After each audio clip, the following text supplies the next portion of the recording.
أعوذ بالله السميع العليم من الشيطان اللعين الرجيم. بسم الله الرحمن الرحيم. الحمد لله الذي لم يتخذ صاحبة ولا ولدا ولم يكن له شريك في الملك ولم يكن له ولي من الذل وكبره تكبيرا.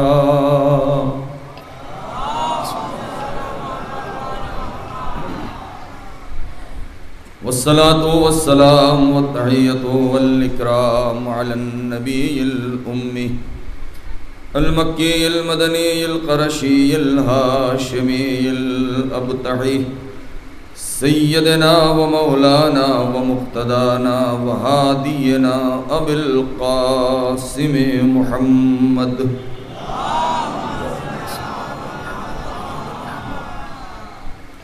وعلى أهل بيته الطيبين الطاهرين المعصومين المظلومين الذين أذهب الله عنهم الرجس وطهرهم تطهيرا.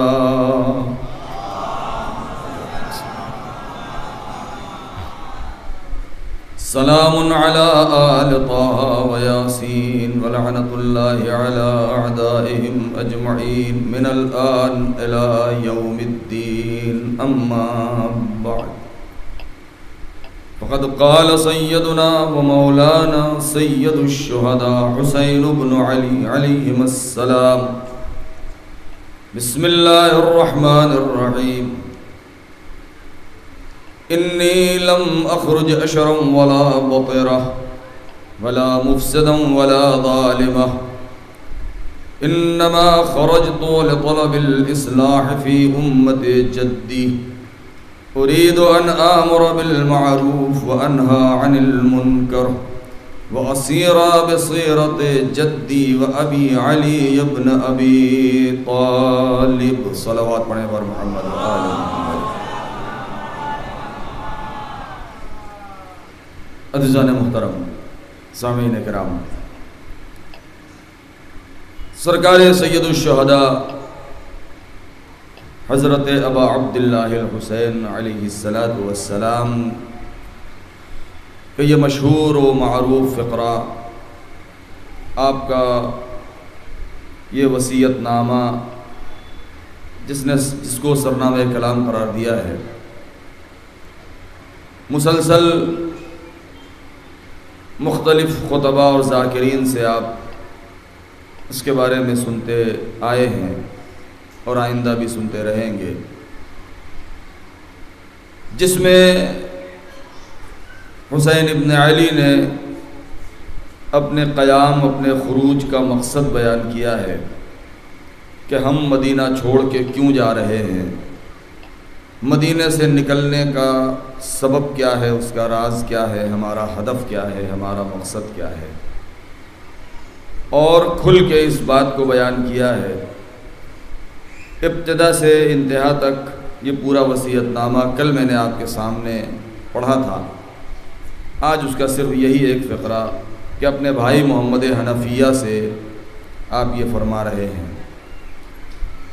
آپ جانتے ہیں کہ جیسا کہ کل میں نے کہا تھا کہ کئی لوگوں نے آ کے مولا سے یہ کہا کہ مولا آپ نہ جائیے. بہت سے اصحاب تھے، جیسے انہی میں سے ایک ام المؤمنین جناب ام سلمہ بھی تھیں، بہت پیار کرتی تھیں اپنے نواسے سے، مقام امامت کو بھی سمجھتی تھیں. انہوں نے بھی ازراہ ہمدردی، محبت اور الفت، انہوں نے بھی یہ عرض کیا، یہ فرمایا کہ میرے لال مدینہ چھوڑ کے مت جا. تو اس وقت امام نے وہ پوری داستان ان کے سامنے بیان کر دی، اور آپ نے سنا ہے کہ وہ خاک شفا، وہ ایک قارورے میں وہ مٹی کربلا کی اپنے نانی کے حوالے کی کہ اے نانی ام سلمہ، جب تک یہ مٹی مٹی رہے سمجھیے گا کہ آپ کا حسین زندہ ہے، سلامت ہے. لیکن جب یہ خون میں بدل جائے تو سمجھیے گا کہ اب آپ کا حسین اس دنیا میں نہیں ہے، وہ قتل کیا جا چکا ہے۔ جب عبداللہ ابن عباس نے کہا کہ مولا نہ جائیے، بہرحال اس اعتبار سے اگر دیکھا جائے تو چچا کی حیثیت رکھتے ہیں، عباس ابن عبد المطلب کے بیٹے ہیں، لہذا انہوں نے جب یہ کہا کہ میں نے آپ کے نانا سے یہ سنا ہے، آپ کے باپ سے، آپ کے والد سے میں نے یہ سنا ہے کہ حسین کربلا میں 3 دن کے بھوکے پیاسے قتل کر دیے جائیں گے، تو جب آپ کو معلوم ہے کہ آپ قتل ہو جائیں گے، آپ کے راستے میں مشکلات ہیں، پریشانیاں ہیں، تو آپ کیوں جا رہے ہیں، آپ نہ جائیے۔ تو چونکہ انہوں نے نانا کی وہ روایت بیان کی تھی جو نانا سے حسین کے اوپر ہونے والی مصیبتوں کو پہلے سے سن رکھا تھا، تو امام نے فرمایا اے عبداللہ ابن عباس ان اللہ شاء ان یرانی قتیلا، مشیت پروردگار یہ ہے، خدا چاہتا یہ ہے، اس کی مصلحت یہ ہے کہ میں قتل ہو جاؤں، وہ مجھے قتل ہوا دیکھنا چاہتا ہے۔ پھر عبداللہ ابن عباس نے کہا کہ پھر یہ بچے اور یہ خواتین، یہ بیویاں، یہ سیدانیاں، آپ ان کو کیوں لے کر کے جا رہے ہیں؟ سنا ہے کہ یہ اسیر ہو جائیں گی۔ تو امام نے یہ فرمایا ان اللہ شاء ان یراہن سوایا، کہ مشیت پروردگار یہ ہے کہ وہ انہیں اسیر ہوتا ہوا دیکھے۔ یہ حسین ابن علی نے وہ اپنا ایک جواب دیا ہے، جیسی شخصیت تھی، جیسے اعتراض اور سوال کرنے والے نے سوال کیا ویسا امام نے جواب دیا۔ لیکن جب محمد حنفیہ کہ جو ایک واقعاً بصیر انسان جب وہ سامنے آئے اور انہوں نے کہا کہ میرے بھائی، میرے آقا، میرے مولا آپ نہ جائیے، تو امام نے وہ وصیت نامہ تحریر کر کے دیا کہ ھذا وصی، ھذا ما اوصى به الحسین ابن علی الی اخیہ محمد بن الحنفیہ، کہ یہ وہ وصیت ہے کہ جو حسین ابن علی اپنے بھائی محمد حنفیہ کے نام لکھ رہے ہیں اور کر رہے ہیں۔ ابتدا میں پروردگار کے توحید کی گواہی، نبی کی رسالت کی گواہی، جنت اور جہنم کے حق ہونے کی بات کی ہے۔ پروردگار عالم وہ قیامت آئے گی اور اس قیامت کا ذکر کیا ہے، قبر میں حساب و کتاب کا ذکر کیا ہے، حشر و نشر کا ذکر کیا ہے، اور ان سارے اعتقادات کو بیان کرنے کے بعد آپ یہ فرماتے ہیں کہ انی لم اخرج اشرم ولا بطرا، اے میرے بھائی، میری دنیا تک یہ میرا پیغام پہنچ جانا چاہیے کہ میں شر پھیلانے کے لیے نہیں، میں فتنہ و فساد کے لیے نہیں، میں کسی کا گھر اجاڑنے کے لیے نہیں جا رہا ہوں، میں کسی کا خون بہانے نہیں جا رہا ہوں، میں کسی بستی کے اوپر کوئی ظلم کرنے نہیں جا رہا ہوں، بلکہ میں نکل اس لیے رہا ہوں انما خرجت لطلب الاصلاح فی امت جدی، میں اپنے نانا کی امت کو سدھارنے جا رہا ہوں، اس کی اصلاح کرنے جا رہا ہوں۔ اب حسین ابن علی کا جو مقصد ہے وہ فتنہ و فساد نہیں ہے، اور اب سیدھے میرے مولا نے یہی کیوں نہیں کہہ دیا؟ ایک میسج ہے، ایک چیلنج ہے، ایک میسج ہے، بہت بڑا پیغام ہے کربلا والوں کا کہ جو دنیا تک پہنچنا چاہیے۔ آج دنیا یہ نہ سوچے کہ یہ عزادار جو حسینی پیغام کو دنیا تک پہنچانا چاہتے ہیں تو خدا نخواستہ حسین کا پیغام انسانیت سے ہٹ کے ہے، نہیں، حسین ابن علی انسانیت ہی کا پیغام دینا چاہتے ہیں۔ اگر آپ نے صرف اتنا کہہ دیا ہوتا کہ میں نکل رہا ہوں اپنے نانا کی امت میں اصلاح کے لیے، تو اس کا مطلب یہ ہے کہ دنیا یہ سمجھتی کہ امت بگڑ چکی ہے، بس اس کی اصلاح کرنے جا رہے ہیں، لیکن نہیں، اس سے پہلے حسین ابن علی نے یہ جملہ جو کہا کہ میں مصیبت پھیلانے نہیں جا رہا ہوں، میں کسی پر ظلم کرنے نہیں جا رہا ہوں، میں کسی سے حق حیات کو چھیننے نہیں جا رہا ہوں۔ اس کا مطلب یہ ہے کہ کربلا میں حسین ابن علی نے عالم بشریت، عالم انسانیت کو ایک بہت بڑا پیغام دیا ہے کہ اے دنیا والوں، کربلا والوں کا پیغام یہ ہے کہ تم خود بھی سکون سے جیو اور دوسروں کو بھی چین سے جینے دو۔ کربلا والوں کا حسین کا یہ پیغام ہے کہ نہ تم خودکشی کرو نہ کسی کی جان لے لو، اس لیے کہ حسین کا پیغام یہی ہے کہ ظلم کرنا غلط ہے، جیسے کسی کے اوپر ظلم ڈھانا غلط ہے ویسے ہی ظلم برداشت کرنا بھی غلط ہے۔ یہی وجہ ہے کہ ظلم کے خلاف حسین نے آواز بلند کی اور ایسا انقلاب برپا کیا ہے کربلا کے میدان میں کہ کل کا جملہ آپ کو یاد ہوگا کہ آج دنیا کا ہر انقلاب اپنے کو انقلاب کربلا کا صدقہ سمجھنے لگا ہے۔ دنیا میں کہیں بھی انقلاب آئے، کہیں بھی فریڈم کی آواز بلند ہو، کہیں بھی سوتنترتا کی آواز اور آزادی کی آواز کہیں بھی بلند کی جاتی ہے دنیا میں۔ میں ایک جملہ کہوں آپ کی خدمت میں، چاہے وہ مسلمان ہوں چاہے غیر مسلم ہوں، کسی بھی فرقے، کسی بھی فکر، کسی بھی مکتب سے تعلق رکھتے ہوں، لیکن ایک بات پر غور کیجئے، سوشل میڈیا کا دور ہے، پل پل کی خبریں، دنیا کی اس طرف کی خبریں اس طرف جا رہی ہیں، ادھر کی ادھر آ رہی ہیں۔ جب بھی کہیں آزادی کے لیے کوئی جنگ لڑی جاتی ہے، جب بھی کوئی تحریک اٹھتی ہے، بہت توجہ چاہوں گا، جب بھی کوئی تحریک، کوئی مشن، کوئی انجمن، کوئی حزب، کوئی پارٹی آزادی کے نام پر جب اٹھتی ہے اور اپنی آواز بلند کرتی ہے تو قسم خدا کی اگر کربلا نہ ہوتی، اگر حسین نے آزادی کا درس نہ دیا ہوتا تو آج دنیا والوں کو آزادی مانگنے کا سلیقہ نہ آتا، آج دنیا والوں کو اپنی آزادی مانگنے کا طریقہ نہ آتا۔ یہ حسین ابن علی نے میدان کربلا میں جو آزادی کا درس دیا ہے تو آپ نے ایسا جملہ دے دیا کہ آج ہر زبان میں ترجمہ کر کے لوگ اپنے بینر پر وہی جملہ لکھتے ہیں۔ حسین نے کیا فرمایا تھا میدان کربلا میں؟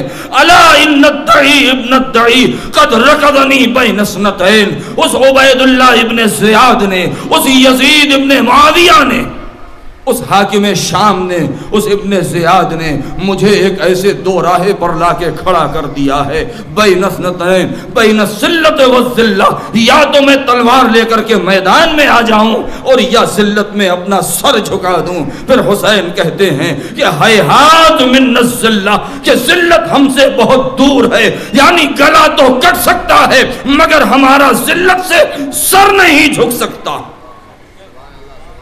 تو یہ حسین ابن علی نے جو یہ اعلان کیا ہے کہ ذلت ہم سے بہت دور ہے، میں نے کسی مجلس میں یہ جملہ کہا تھا کہ مولا نے یہ نہیں کہا کہ ہم ذلت سے بہت دور ہیں، بلکہ آپ نے فرمایا کہ ذلت ہم سے بہت دور ہے، یعنی ذلت وہ نجس ہے، ذلت وہ ناپاکی ہے، ذلت وہ برائی ہے کہ جو ہمارے وجود تک نہیں آ سکتی۔ کل کا جملہ یاد ہوگا جو میں نے آپ کی خدمت میں عرض کیا تھا کہ مدینے سے نکلتے وقت حسین نے کیا فرمایا؟ مثلی لا یبایع مثلا، مجھ جیسا اس جیسے کی بیعت نہیں کر سکتا۔ جب تک حسینیت ہے تب تک یزیدیت کی بیعت ممکن نہیں ہے۔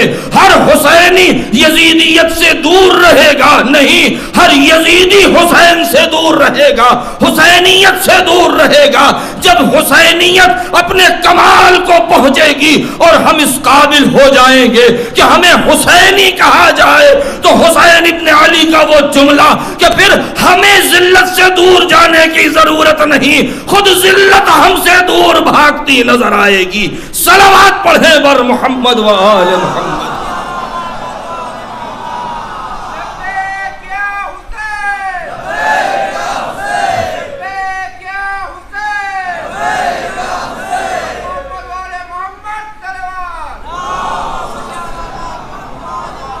خدا سلامت رکھے لبیک یا حسین کہنے والوں کو۔ اب انہوں نے نعرہ لگایا ہے تو ایک جملہ اور سن لیجئے آپ اسی نعرے کے اوپر کہ لبیک یا حسین کے معنی کیا ہیں، اس میں کتنی طاقت ہے آپ جانتے ہیں؟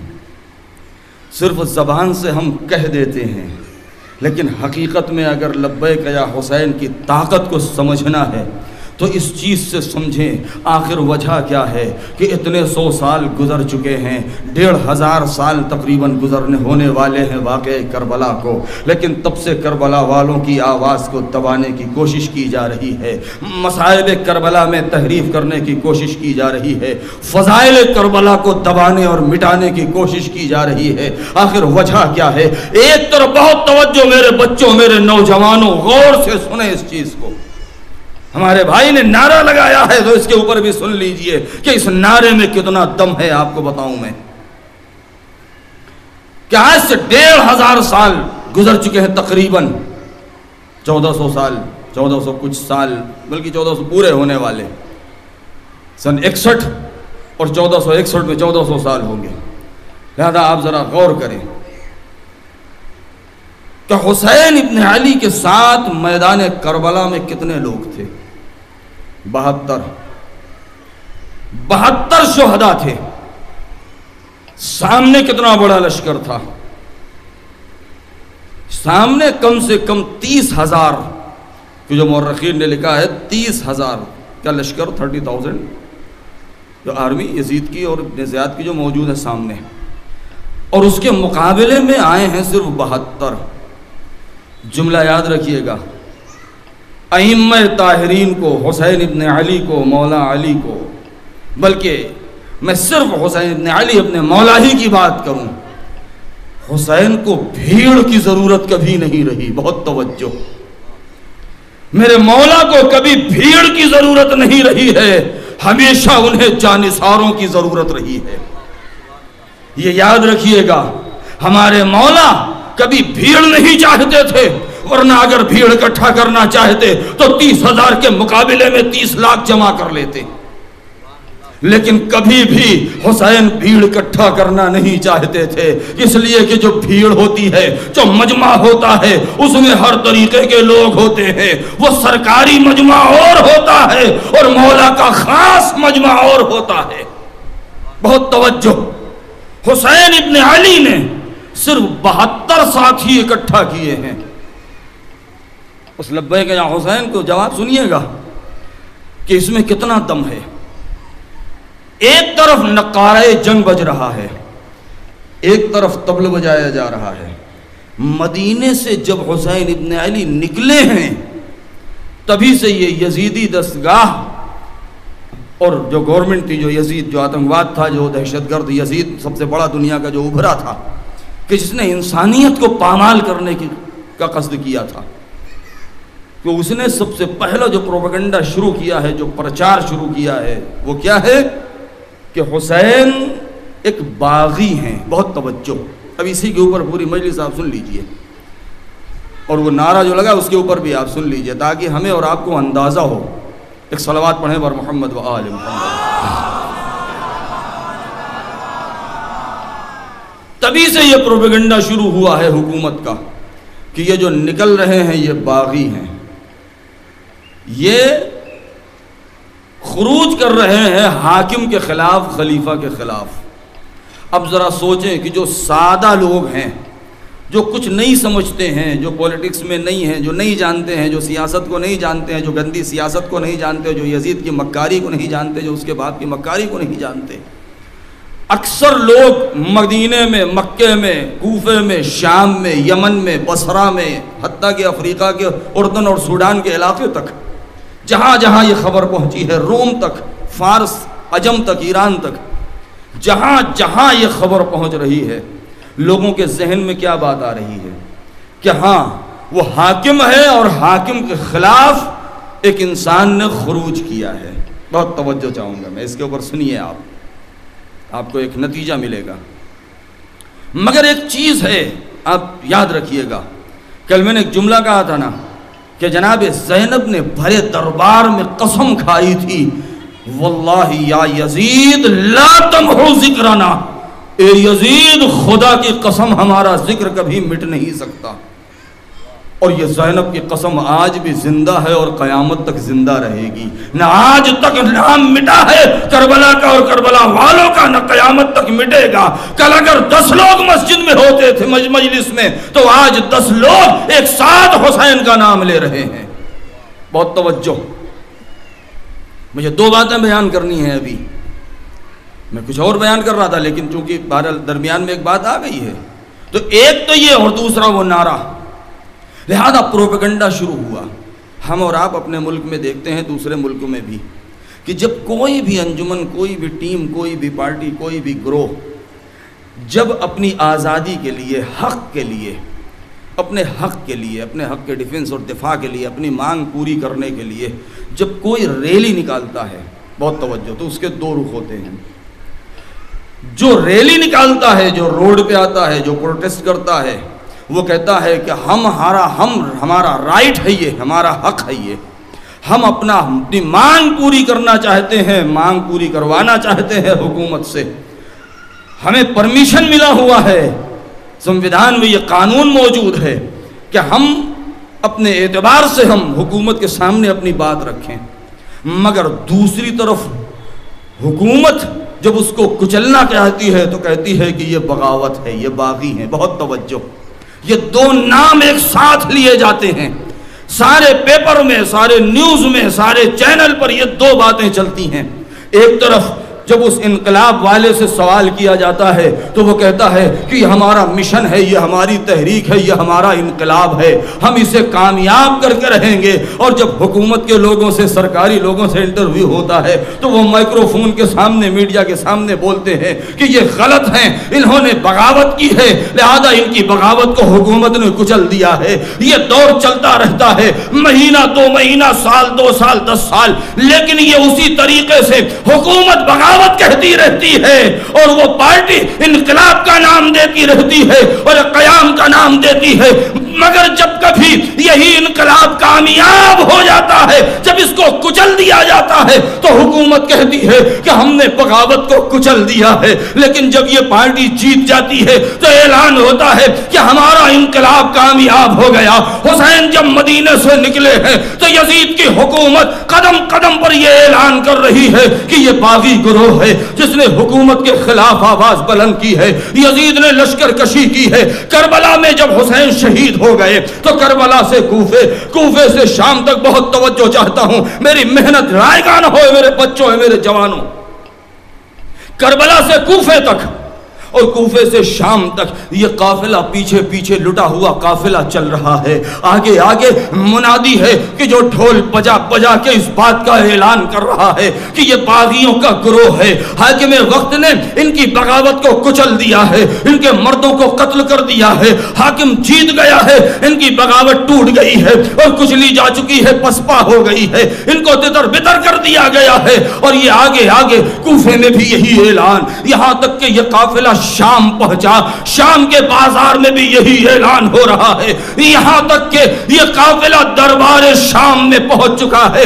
زینب کے اعلان کمال اور کامیابی انقلاب کو دیکھیے کہ جب دربار میں یہ کاروان پہنچا اور ایک مرتبہ خطیب کو حکم دیا گیا، وہ منبر پر گیا اور منبر پر جانے کے بعد جب اس نے اپنی تقریر میں یہ بات کہی کہ یہ جو بیٹھی ہوئی ہیں یہ اسیر کر کے لائی گئی ہیں، ان کے مردوں کو حاکم نے قتل کر دیا ہے اس لیے کہ انہوں نے بغاوت کی ہے۔ اور جیسے ہی اب ذرا تصور کریں کہ سید سجاد کیسے برداشت کر رہے ہیں، ثانیہ زہرا کیسے برداشت کر رہی ہیں، جناب سید سجاد ہیں جو ہاتھوں میں ہتھکڑیاں ہیں، پیروں میں بیڑیاں ہیں، زنجیروں میں جکڑے ہوئے ہیں، ثانیہ زہرا ہیں، بیویاں بے مخنہ و چادر ہیں، ظاہراً مجبور ہیں، مگر اس تقریر کو سنتی جا رہی ہیں اس لیے کہ اس وقت کا انتظار ہے کہ جب اپنے کامیابی کا اعلان کرے کہ اچانک وہ وقت ظہر کا وقت آیا اور اسی جامع اموی کے مینار پر چڑھ کے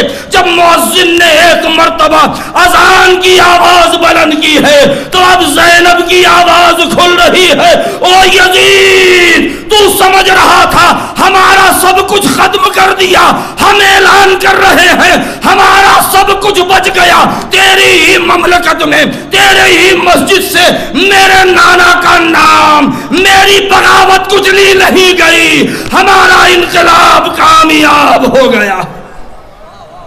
صلوات پڑھیں۔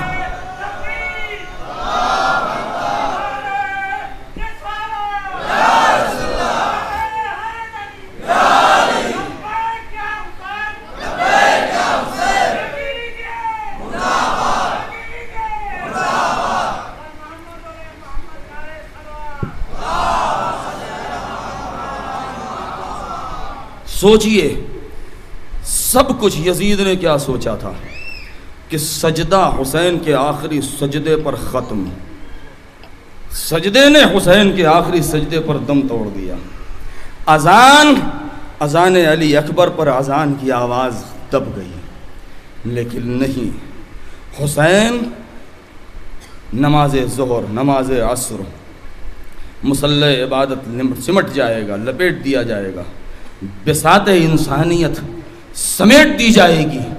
لیکن ذرا سوچیں کہ صرف 72 تھے، بہت توجہ، صرف 72 تھے، مگر ان 72 نے وہ کمال دکھایا ہے سرکار سید الشہداء کی سربراہی میں کہ زینب ہیں کہ جو ان کی کوکھ اجڑ چکی ہے، سید سجاد جو مجبور ہیں، اسیر ہیں، مگر کہاں تک صبر کیا ہے، کہاں تک برداشت کیا ہے. اور اسی دمشق میں جہاں سے یہ پروپیگنڈا شروع ہوا تھا اسی جگہ زینب نے اعلان کیا، او یزید سن، دیکھ تیرے ہی مسجد سے میری نانا کی وہ اذان اور پروردگار کے کبریائی کا اعلان. اس کا مطلب یہ ہے تو سمجھ رہا تھا ہمارا سب کچھ لوٹ لیا، لیکن ہم یہ اعلان کر رہے ہیں کہ ہمارا سب کچھ بچ گیا، اس لیے کہ اذان بھی بچ گئی، نماز بھی بچ گئی، انسانیت بھی بچ گئی، پرچم اسلام بھی بچ گیا.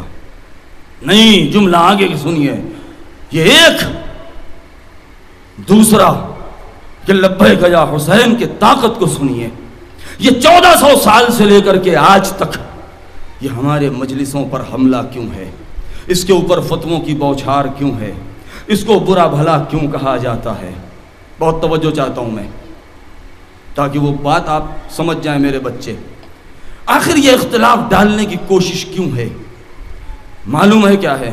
مجھے واقعہ نہیں پڑھنا، لیکن ہم سے زیادہ دشمن نے ہماری مجلسوں کو غور سے سنا ہے، ہم سے زیادہ انہوں نے مصائب کربلا کو سنا ہے، ہم سے زیادہ وہ متوجہ ہیں کہ اس مجلس کا اثر کیا ہے، اس کی تاثیر کیا ہے. آج دنیا کی بڑی بڑی سپر پاور طاغوتی طاقتیں انہی مجلسوں سے گھبرا رہی ہیں. آپ یہ نہ سوچیں یہ آپ کہاں بیٹھے ہیں جانتے ہیں؟ جس زینبیہ نام کا کوئی امام بارگاہ یا کربلا نہیں ہے. یہ زینبیہ نام کی یہ جو جگہ ہے یا جہاں یہ فرش اعضا، جہاں یہ مجلس ہو رہی ہے، آپ سوچ رہے ہیں کہ ہم گھر سے آئے ہیں اور یہاں فرش اعضا پہ بیٹھ گئے ہیں. نہیں، یہ جگہ معلوم ہے، یہ خیمہ حسین ابن علی ہے، یہ حسین کا خیمہ ہے کہ جہاں اس وقت آپ بیٹھے ہیں. کس لیے؟ حسین ابن علی یعنی اپنے زمانے کے حسین کی جو پردہ غیب میں ہے ان کے ہاتھوں پر بیعت کرنے کے لیے کہ اے میرے مولا، اے میرے آقا، کل حسین کو چھوڑ کے 72 نہیں گئے تھے، اگر آج وقت پڑ گیا تو ہم آپ کو چھوڑ کے نہیں جائیں گے. یہ خیمہ حسین ہے، حسین کا خیمہ ہے یہ جہاں اس وقت آپ بیٹھے ہیں. اسی لیے کہا جاتا ہے کہ جب مجلس میں آئیں تو باوضو ہو کے آئیں، وضو کر کے آئیں، طہارت کا خیال کر کے آئیں، اس لیے کہ اصحاب حسین میں آپ کا نام لکھا جا رہا ہے. ذرا سوچئے، ذرا تصور کیجئے. بہت سے واقعات آپ نے سنے ہیں، میں واقعات نہیں بیان کرتا ہوں کبھی مجلسوں میں، لیکن وہ تو آپ نے سنا ہی ہے کہ ایک عالم دین، بہت بڑے پارسا مومن متدین، انہوں نے کیا سوچا کہ کاش کہ ہم کربلا میں ہوتے تو ہم بھی حسین ابن علی کے اوپر اپنی جان دے دیتے، یا سعید و زہیر کی طرح جو تیر آ رہے تھے ہم اپنے سینے پر تیر کو روک لیتے. سنا ہے، مجھے واقعہ نہیں بیان کرنا. خواب میں دیکھا کہ تیر چل رہا ہے، امام ہے اور ہم سے کہا ہے کہ سامنے کھڑے ہو جاؤ، اور میں سامنے کھڑا ہو گیا. اور اس کے بعد جب تیر آیا اور ایک دم سے قریب آیا اور یہ مجھے محسوس ہوا کہ میرے بدن میں لگ جائے گا، تو میں فوراً پیچھے ہٹ گیا اور وہ تیر جا کے امام کو لگ گیا. کئی مرتبہ جب ایسا ہوا آنکھ کھلی اور توبہ کرنا شروع کیا، رونا گڑ گڑانا شروع کیا، سر پٹکنا شروع ہو گیا کہ مولا مجھ سے بہت بڑی غلطی ہو گئی، میں نے یہ کیوں سوچ لیا. لیکن ایک چیز کبھی سوچا ہے آپ نے؟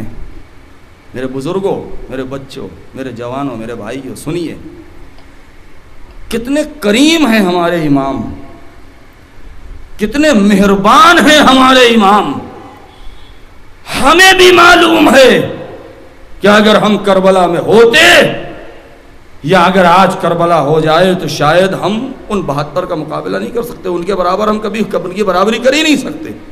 ہمیں بھی معلوم ہے کہ ہم نہیں ہو سکتے، امام بھی جانتے ہیں کہ نہیں ہو سکتے، مگر اس کے باوجود بھی ان کا کرم دیکھیے۔ کہا ہے اے میرے چاہنے والوں، اے میرے شیعوں، اے میرے ماتم کرنے والوں، اے میری فرش عزا بچھانے والوں، اے میرے اوپر آنسو بہانے والوں، اے ٹھنڈا پانی پی کے میری پیاس کو یاد کرنے والوں، مجھے معلوم ہے، تمہیں بھی معلوم ہے کہ تم ایسے نہیں ہو جیسے 72، مجھے بھی معلوم ہے تم ایسے نہیں ہو جیسے 72، مگر اس کے باوجود بھی صرف تم اپنی زبان سے اگر اتنا کہہ دو یا لیتنا کننا معکم فنفوز فوزا عظیما، کاش کہ ہم کربلا میں ہوتے تو ہم بھی اپنی جان نچھاور کر دیتے۔ اگر تم نے 1400 سال کے بعد کیا قیامت تک آنے والے لوگ بھی اگر یہ زبان سے کہہ دیں گے تو ہم قبول کر لیں گے۔ لبیک لبیک لبیک یا حسین، لبیک یا حسین، لبیک یا حسین، حسینیت حسینیت حسینیت محمد آل محمد سلام۔ لہذا میں جو بات عرض کرنا چاہ رہا تھا، ابھی آپ نعرے لگائیں گے انشاءاللہ خوب، تو یہ حکومتیں بڑی بڑی سپر پاور طاقتیں کیوں دبانا چاہتی ہیں، کیوں واقعہ کربلا بے تحریف کرنا چاہتی ہیں، کیوں مجلسوں کے اوپر روک لگانا چاہتی ہیں، کیوں پیغام حسینی کو؟ اس لیے کہ انہوں نے ہم سے زیادہ ہماری کربلا کو پڑھا بھی ہے اور سمجھا بھی ہے۔ وہ جانتے ہیں کہ فرش عزا میں کیا تاثیر ہے، وہ جانتے ہیں کہ عباس کا علم جب اٹھتا ہے تو جوانوں میں کیا جوش آ جاتا ہے، کیا ولولہ آ جاتا ہے، جب حسین کی پیاس بیان کی جاتی ہے تو جوانوں میں، عورتوں میں اور بوڑھوں میں اور بچوں میں وہ کیسا جذبہ پیدا ہو جاتا ہے۔ جب کربلا کی جنگ بیان ہوتی ہے، سب جانتے ہیں، انہوں نے یہ دیکھ لیا ہے۔ آج جو طاقتیں لرز رہی ہیں، نعرہ لگائیے گا آپ ابھی کہ جب انہوں نے یہ دیکھا ہے، وہ طاقتیں اور وہ حکومتیں یہ سمجھتی ہیں کہ حسین اور اصحاب حسین میں اتنا بڑا دم تھا کہ میدان کربلا میں ایک اکیلے حسین تھے، ان کے ساتھ صرف 72 تھے، مگر سینے 72 تھے، 72 سینوں میں ایک ہی دل دھڑک رہا تھا، 72 دماغ تھے مگر ہر دماغ میں ایک ہی فکر چل رہی تھی، 72 منہ تھے، ہر منہ میں ایک زبان بول رہی تھی۔ ارے کل حسین کے چاہنے والوں نے سن 61 ہجری میں ایک 72 نے صرف مل کر کے ایک زبان ہو کر کے ایک بار کہہ دیا تھا لبیک یا حسین۔ نتیجہ یہ ہوا کہ اس زمانے کا سب سے بڑا آتنکوادی یزید میں تخت و تاج کے ڈوب گیا، فنا ہو گیا۔ کہیں ایسا نہ ہو کہ آج انہی 72 کو سن کر کے 72 کروڑ ایک ساتھ مل کے کہہ دے لبیک یا حسین، تو ہمارا کیا ہوگا؟ لبیک یا حسین، لبیک یا حسین، لبیک یا حسین، لبیک یا حسین، لبیک یا حسین، لبیک یا حسین، لبیک یا حسین، لبیک یا حسین، لبیک لبیک یا حسین، لبیک یا حسین۔ سمجھ گئے؟ انہوں نے دیکھا کہ صرف 72 نے ایک زبان ہو کر کے صدق دل سے اچھے سے کہہ دیا تھا لبیک یا حسین، تو اس زمانے کی سب سے بری حکومت یزید اپنے مئے تخت و تاج کے مٹ گیا، ڈوب گیا، فنا ہو گیا۔ کہیں ایسا نہ ہو کہ انہی 72 کی پیروی کرتے ہوئے آج دنیا میں 72 کروڑ اگر مل کر کے ایک ساتھ کہہ دیں لبیک یا حسین تو ہمارا کیا ہوگا؟ یہی وجہ ہے کہ جو حکومتیں ڈر رہی ہیں، سلطنتیں ڈر رہی ہیں۔ ایک صلوات پڑھیں بر محمد و آل محمد۔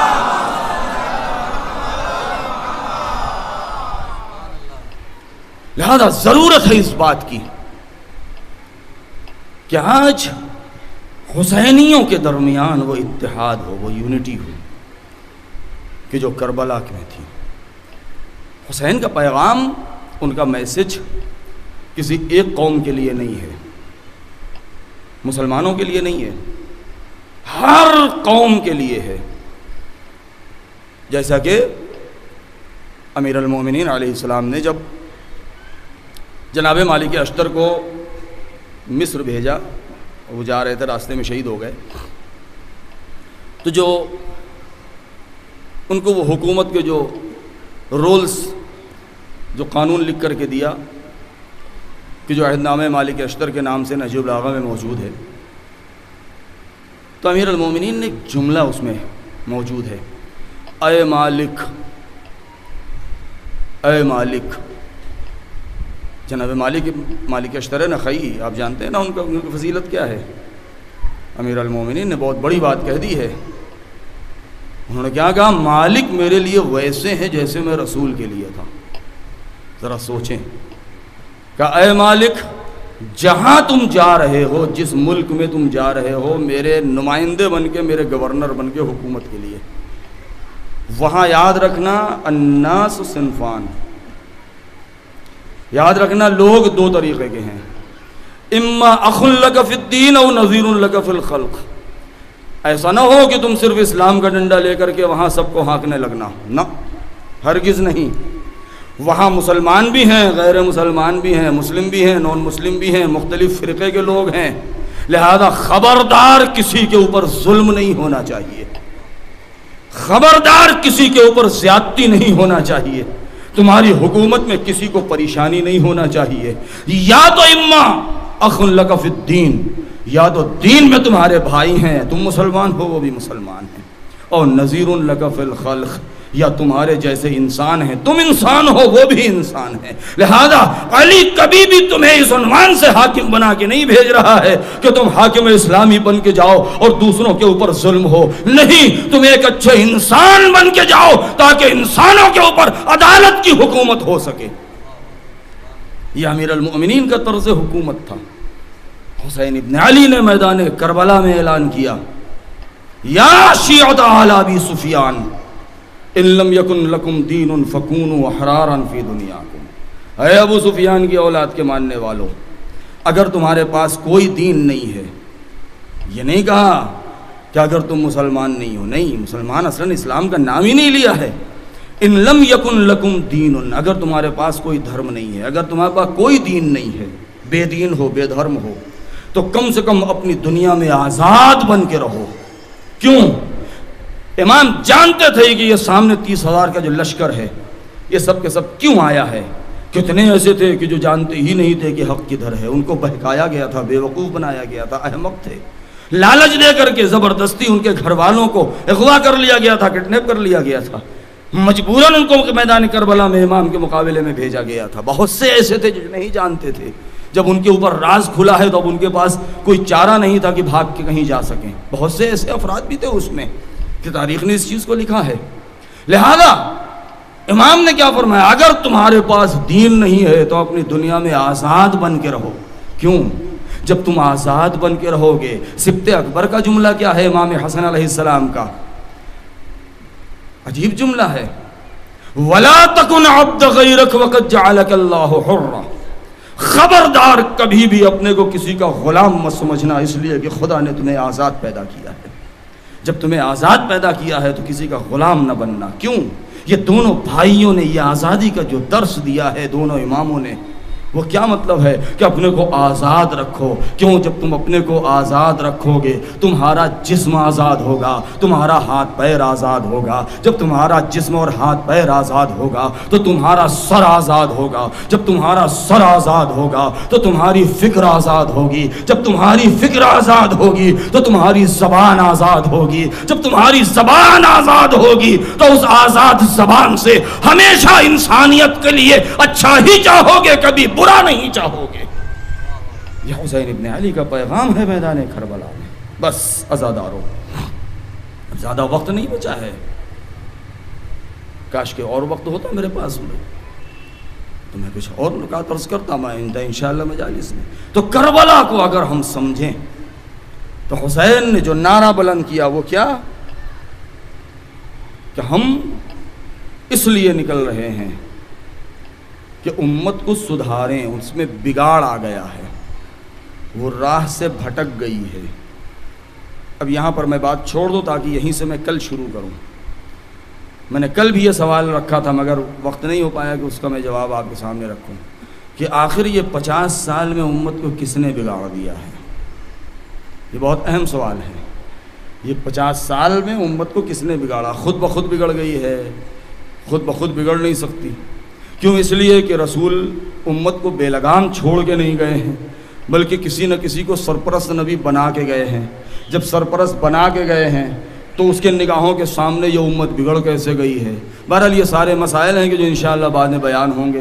اور پھر اس کے بعد مولا نے فرمایا کہ میں اپنے نانا کی سیرت کیا ہے؟ نانا کی سیرت کیا؟ میں نے ایک مجلس میں جملہ کہا تھا، بات آ گئی سیرت کی، اس لیے میں یہ جملہ کہہ کے اور بات آگے بڑھا دوں. اگر موقع ملے گا تو آئندہ ایک صلوات پڑھیں بر محمد و آل محمد. بس مصائب سے ربط کے لیے بس صرف 2-4 جملے. ایک تصور ہمارے اور آپ کے ذہن میں آتا ہے کہ جب امام کا ظہور ہوگا انشاءاللہ، اور ہم آپ سب کے سب امام کے اصحاب میں ہوں گے، ان کے ساتھی ہوں گے، ان کے مددگار ہوں گے، ان کے ناصرین میں ہوں گے، ان کے جانثاروں میں ہوں گے، ہمیں یقین ہے اس بات کا، اور دعا بھی ہم یہی کرتے ہیں. تو ایسے موقع پر ایک غلط چیز جو بیان کی جاتی ہے وہ کیا ہے کہ آتے ہی امام عظیم جنگ ہو جائے گی اور ایک طرف سے خون کی ندیاں بہیں گی اور قتل و غارت گری، جبکہ یہ بات بالکل غلط ہے. دیکھیے جنگ ہوگی، اس میں کوئی شک نہیں ہے، لیکن وہ سفیانیوں کا جو خروج ہوگا، دجال کا جو خروج ہوگا، جو باطل طاقتیں جو اٹیک کریں گی تو ان کا ڈیفنس تو کرنا ہے، اس کا تو جواب دینا ہی ہے. لیکن اصل کبھی یہ نہ سوچیں کہ امام معاذ اللہ صرف جنگ کے لیے آئیں گے، نہیں. اس لیے کہ امام کسی جنگجو کے نمائندے بن کے نہیں آ رہے ہیں، ایک کریم کے نمائندے بن کے آ رہے ہیں. یہ یاد رکھیے گا. ہمیشہ جو تصور پیش کیا جاتا ہے کہ امام ذوالفقار لے کر کے آئیں گے، ٹھیک ہے، تبرک کے طور پر ذوالفقار ضرور لے کے آئیں گے. جنابی اس کا کرتا بھی ہوگا، عصائے موسیٰ بھی ہوگا، انگشتر سلیمان بھی ہوگی، امام رسول بھی ہوگا، ذوالفقار حیدری بھی ہوگی، پیراہن حسین بھی ہوگا، چادر زہرا بھی ہوگی. یہ سب کچھ جو کچھ بھی ہے وہ سب تبرکات جو ہیں وہ لے کے آئیں گے. مگر یہ کبھی تصور نہ کریں کہ امام ایک ایسی جنگ کریں گے کہ نہیں، صرف جنگ کر کے اور بہت زیادہ لوگوں کو قتل کر کے حکومت کر لینا یہ کمال نہیں ہے. اگر یہ ساری چیزیں ہیں تو ساتھ میں یہ کیوں نہیں بیان کی جاتی کہ جب امام آئیں گے تو جہاں ساتھ میں ذوالفقار لے کے آئیں گے وہیں اخلاق پیغمبر بھی لے کے آئیں گے، وہیں سیرت نبی بھی لے کے آئیں گے، وہیں عدالت علوی بھی لے کے آئیں گے، وہیں صبر حسینی بھی لے کے آئیں گے، یہ سب بھی تو لے کے آئیں گے. لہذا امام جب آئیں گے تو وہی کربلا دہرائی جائے گی اور پھر وہی حکومت علوی قائم ہوگی جو امام علی نے کوفے میں جو حکومت قائم کی تھی.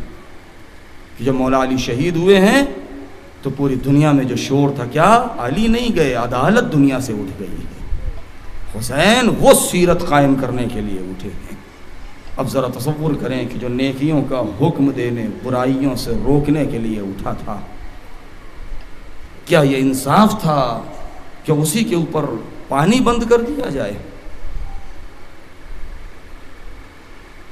اسی کے بچے پیاس سے بلکنے لگیں، تڑپنے لگیں، ہائے پیاس، ہائے پیاس. یہ کیسا شور ہے؟ آپ سوچیں کہ امام 7 محرم سے جو پانی ختم ہوا ہے، یہ فرات سے خیمے ہٹائے گئے ہیں.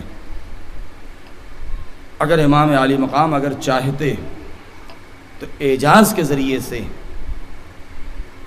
وہ اسی جگہ پانی نکال سکتے تھے. بھائی فخر اسماعیل، جناب اسماعیل نے اڑیاں رگڑیں، ابھی مولانا بیان کر رہے تھے غالباً انہی کے بارے میں. اتنا بنگلہ تو نہیں سمجھتا ہوں لیکن اتنی بات سمجھ گیا تھا کہ غالباً جناب اسماعیل پیاس سے انہوں نے اڑیاں رگڑیں اور چاہے زمزم، وہ چشمے زمزم پھوٹا اور نبی خدا کی پیاس بجھ گئی. وقت نہیں ہے کہ میں اس واقعے کو ذرا تفصیل میں بیان کروں، اس کے اندر بہت راز پائے جاتے ہیں. تو کیا فخر اسماعیل اگر چاہتے اور ٹھوکر مار دیتے تو کیا خیمے کے اندر پانی نہ نکل پڑتا؟ بالکل نکل آتا. لیکن نہیں، حسین صبر کا مظاہرہ کرنے آئے تھے. حسین مشیت الہی کے سامنے سر جھکانے آئے تھے۔ یہی تو وجہ ہے کہ یہ بات بڑی آسان ہے کہہ دینا کہ اے پروردگار میں تجھ سے راضی ہوں، میں تجھ سے راضی ہوں، ہم تجھ سے راضی ہیں، تو مصیبت دے تب بھی راضی، تو نعمت دے تب بھی راضی۔ مگر وہ حسین اور اصحاب حسین کا مقام ہے کہ اب ہاں آواز دونوں طرف سے آ رہی ہے، یا ایتھا النفس المطمئنہ ارجعی الی ربک راضیۃ مرضیہ، اے مطمئن نفس پلٹ آ اپنے رب کی طرف، تو اپنے رب سے راضی، تیرا رب تجھ سے راضی۔ تو یہ رب کے رضا کی سند اور سرٹیفکیٹ لے لینا یہ کوئی آسان بات نہیں ہے۔ یہی وجہ ہے کہ حسین نے پیاس برداشت کی، اپنے بچوں کی پیاس برداشت کی۔ بس عزادارو میں کون سے مصائب پڑھوں، یہاں پر آنے کے بعد واقعاً سمجھ میں نہیں آتا مورخین نے جو لکھا ہے آیا وہ جملے بیان کیے جائیں یا حسین نے خود جو مرثیہ پڑھا ہے ان مرثیوں کو اگر اسی کو بیان کر دے تو انسان کا دل کانپ جاتا ہے، انسان سن نہیں سکتا، برداشت نہیں ہوتا۔ عجیب عجیب جملے کہے ہیں۔ حسین نے کیا جملہ کہا، انا قتیل العبرہ، مجھے رلا رلا کے مارا گیا۔ اے میرے مولا یہ آپ نے یہ جملہ کیوں کہا؟ ارے کب آپ کو رلا رلا کے مارا گیا؟ کہاں آپ کو رلایا گیا؟ عجب نہیں مولا بیان کرے۔ ارے تم تاریخ کربلا پر نظر ڈالو، مجھے قدم قدم پر رلایا گیا، میرے بچے میرے سامنے ہائے پیاس کہتے رہے، میں دیکھتا رہا، روتا رہا، مشیت الہی کے سامنے سر جھکاتا رہا۔ ہائے مجھے کبھی حبیب کی میت پر رلا دیا گیا، میرے بچپن کا ساتھی جب اس نے آواز دی ارے حسین رو دیے، کب لاش حبیب پر پہنچے تو صرف چند جملے سن لیجئے، اس لاش حبیب پر پہنچے تو عجیب مرثیہ پڑھا، اے میرے بچپن کے دوست حبیب۔ اب جملہ آ گیا ہے تو یہ بھی سن لیجئے۔ آپ حبیب کے فضائل سننا چاہتے ہیں، ذرا سوچیں کہ امام نے کربلا پہنچنے کے بعد بہت سارے علم بنائے تھے، سارے علم لوگوں میں بانٹ دیے، ایک علم بچا لیا تھا۔ اصحاب کہہ رہے تھے مولا یہ مجھے دے دیجئے، یہ کس کے لیے ہے؟ امام یہی کہتے رہے اس کا اٹھانے والا آئے گا، وہ حبیب کے لیے۔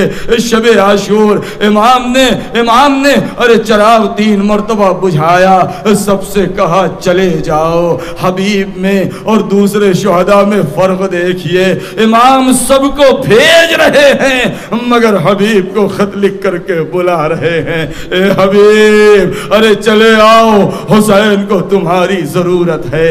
ہائے جب حبیب نے دم توڑا تو حسین نے مرثیہ پڑھا، اے حبیب ارے نرغ آدھا میں اپنے مولا کو چھوڑ کر کے چلے گئے۔ ارے جب قاسم نے پکارا اور حسین دوڑے تو عجیب مرثیہ پڑھا، قاسم پکارتے رہے ذرا چچا جلدی آئیے، چچا جلدی آئیے۔ اور جب حسین پہنچے ہیں اور لاش قاسم کو اٹھایا تو عجیب مرثیہ پڑھا، اے میرے لال ارے مجھے معاف کر دے، تو نے پکارا مگر میں وقت پر آ نہ سکا۔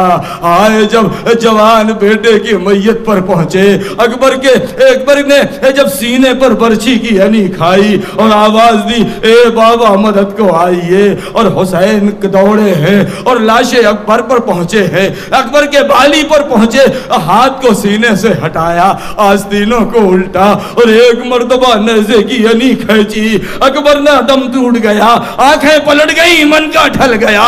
تو حسین نے عجیب مرثیہ پڑھا، جب بھیج رہے تھے تو کیا کہا، اللہم اشہد ہؤلاء القوم، پروردگار ارے تو ان دشمنوں پر گواہ رہنا، یہ جوان جو جا رہا ہے شکل و صورت میں تیرے نبی سے مشابہ، اور جب لاش اکبر کو اٹھانا چاہا تو آواز دی بنیا بنیا، اے مرے